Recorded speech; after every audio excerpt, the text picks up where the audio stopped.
battlefield.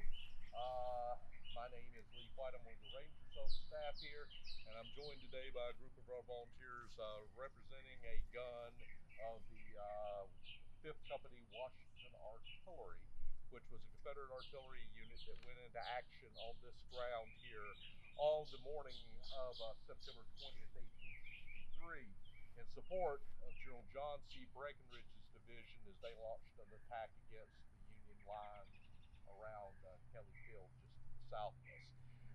What we're going to look at the program a little more of this, how this is going to work is we're going to fire the gun, then there's going to be a 10-minute break in which I will talk, then at the end of the 10 minutes we will fire the gun again.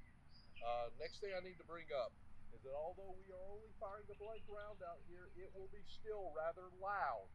So if you have any hearing sensitivity, please cover up your ears. Or if you simply don't like loud noises. So you'll be given a warning though whenever you hear the gunner, the corporal there, give the command, ready. The next thing will be fire. So when you hear ready, then that's the path and point of no return. All right, with that, Corporal Maddox, exercise your detachment and fire off one blank round. Shell, 800 yards, low.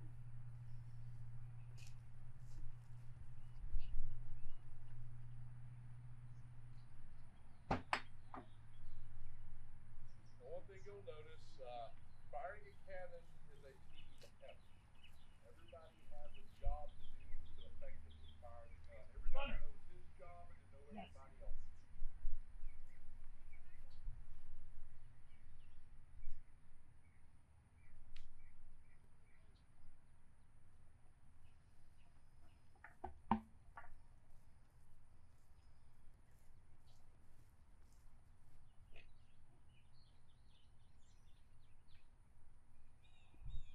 Ready.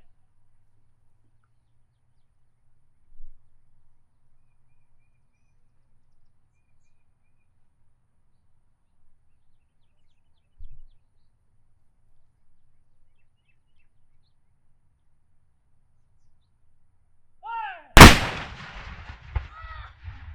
All right, folks, that is the sound of one gun being fired. There were over 200 involved in the battle. Washington Artillery itself had 6 cannons here. So it gives you an idea about how loud the battle might have sounded. Indeed, the other thing to note is the Battle of Chickamauaga is so loud it is heard as far away as Rome, Georgia, which is over 50 airline miles away from us. So it can just give you an idea about exactly how loud it was here at Ground Zero. So a number of soldiers described that the earth shook and trembled, that limbs fell out of the trees in torrents, and one soldier said that it sounded like the roar of 1,000 Niagaras. So it just gives you an idea about how loud it was. Now, of course, I mentioned we are here representing men of the 5th Company Washington Artillery. These guys were a special bunch of men in that they are not what we typically think about as Civil War soldiers, especially when you think about Confederate soldiers. You think about them coming from a rural background, farm boys, etc. And that is not what is in the Washington Artillery. They're from New Orleans. They're one of the largest cities in the country, the largest city in the Confederacy. They they were for the most part, a bunch of upper class rich kids when this war started. Because the Washington Artillery had started in 1830 uh, and was named after George Washington, which is interesting to think about, considering the Confederacy is trying to separate from the Union that Washington had been instrumental in founding. Of course, this weekend, 250th anniversary of the Declaration of Independence. Yet these guys, although they embrace Washington, they use his name, they use his image on much of their things, they're still fighting to separate from what he had created. So it's kind of a little, have to wrap your head around that and think about it. But Washington Artillery was formed in 1830. when the Marquis de Lafayette, George Washington's young protege, almost adopted son, the namesake of a little town just down the road from us, was visiting the United States for what would be the last time. And the Washington Artillery were formed to be his escort in New Orleans and to fire a big salute for him and everything. And they named themselves Washington Artillery. They would stay in organization from that time period on.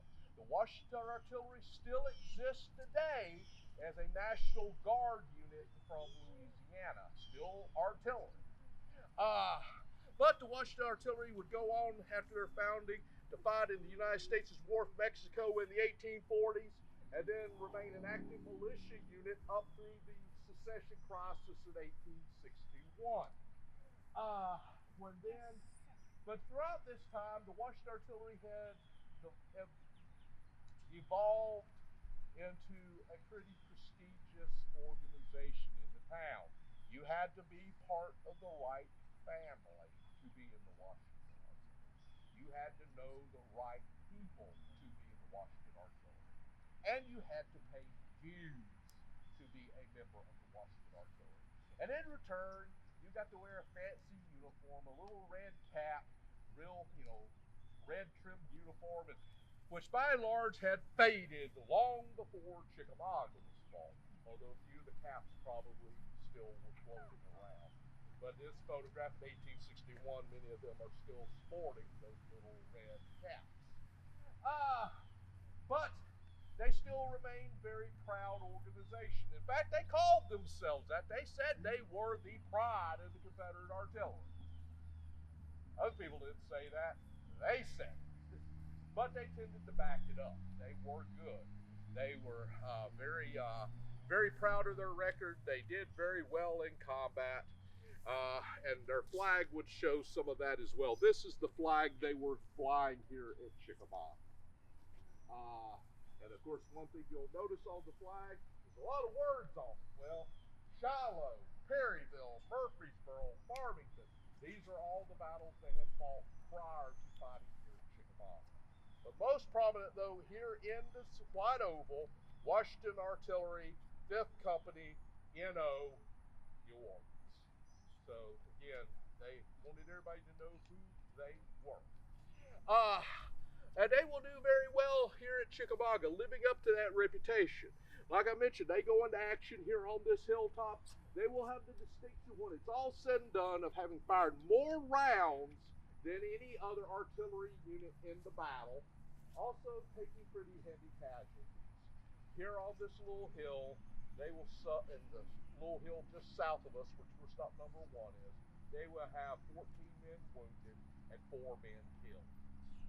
So, pretty heavy losses for an artillery outfit.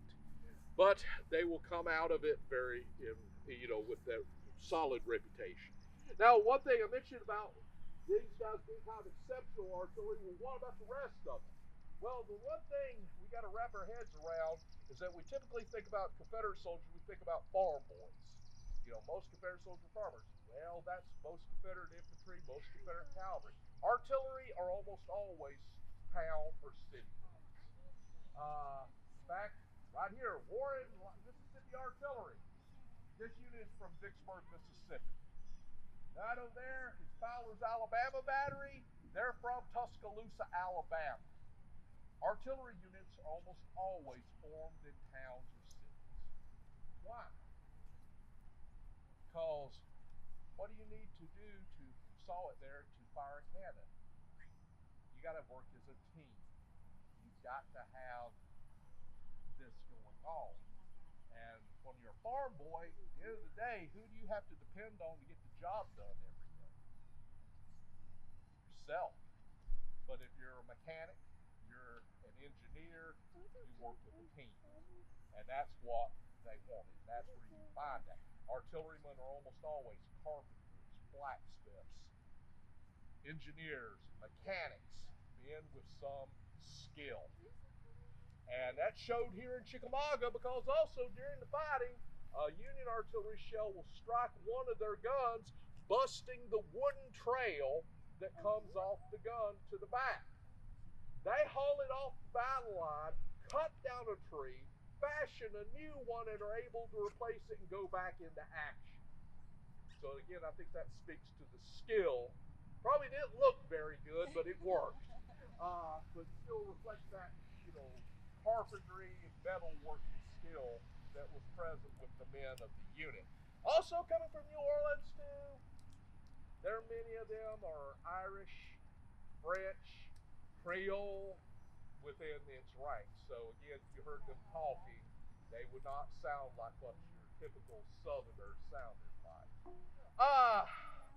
But they were again, they became very good. The other little thing to address too, you heard when the corporal gave the order to fire, he ordered shell 800 yards.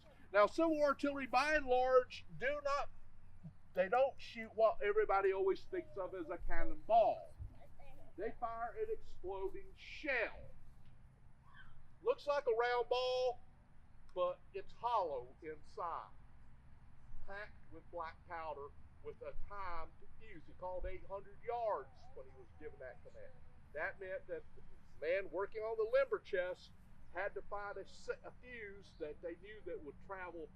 It's going to take it burn for 800 yards before it explodes. That takes so many seconds. Because the idea is you want this to explode over the heads of the soldiers on the other side. And when it does that, it rains down death and destruction. This is a fragment of a Confederate shell that was found in one of the Union positions just south of the battlefield. Most likely fired by a gun of the Washington artillery. Part of the battlefield that there were only 2 Confederate batteries involved in the fight. So 50% chance that this is a shell fired by the Washington artillery. But this would come raining down. It would tear off arms, tear off legs, do terrible, horrible things to the human body. And so we often don't think about that. But that's the whole purpose of artillery, to do that type of damage to the other guys before they can get close enough to you. But even if they got close, they had also something pretty terrible. Canister. It is literally a tin can filled with about 30 golf ball sized iron balls packed in sawdust. This is a shotgun shell for a cannon. And so at 300 yards or less, they would be blasting that down range. So in a lot of ways, artillery is a weapon of mass destruction at the time of the Civil War. And so with that in mind, time 10 minutes is the last, we can go ahead and shoot again. Corporal Maddox, exercise your detachment and fire off 1 blank round. Canister, load.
I want you to think about if we hear a big blast there, a big boom. But here's what I want you to think about. There's some sounds here that you are missing. One of these guns fired in the battle, it would be quickly followed by the sound, the shrieking as the round traveled downrange. Once it reached that 800 yards, there had been another sound, the popping sound of the shell exploding. And thankfully, we are then missing the next sound, which would have been the screams of the guys downrange when they're struck by that shrapnel. So just something to think about is that you always hear that actions have consequences. Well, firing your cannons in had a consequence. It destroyed lives, it destroyed dreams, it destroyed hopes. It's a very, very horrible thing. So, folks, with that, we will wrap things up. If y'all got any questions, feel free to ask. If you want to get a closer look at the gun, talk to any of them about the job, inhale more of the smoke. There's also Civil War battles smell bad, as the smell of black powder will reflect. But once they get the gun here secured, if you want to come around and get a closer look, you can. So, thank y'all.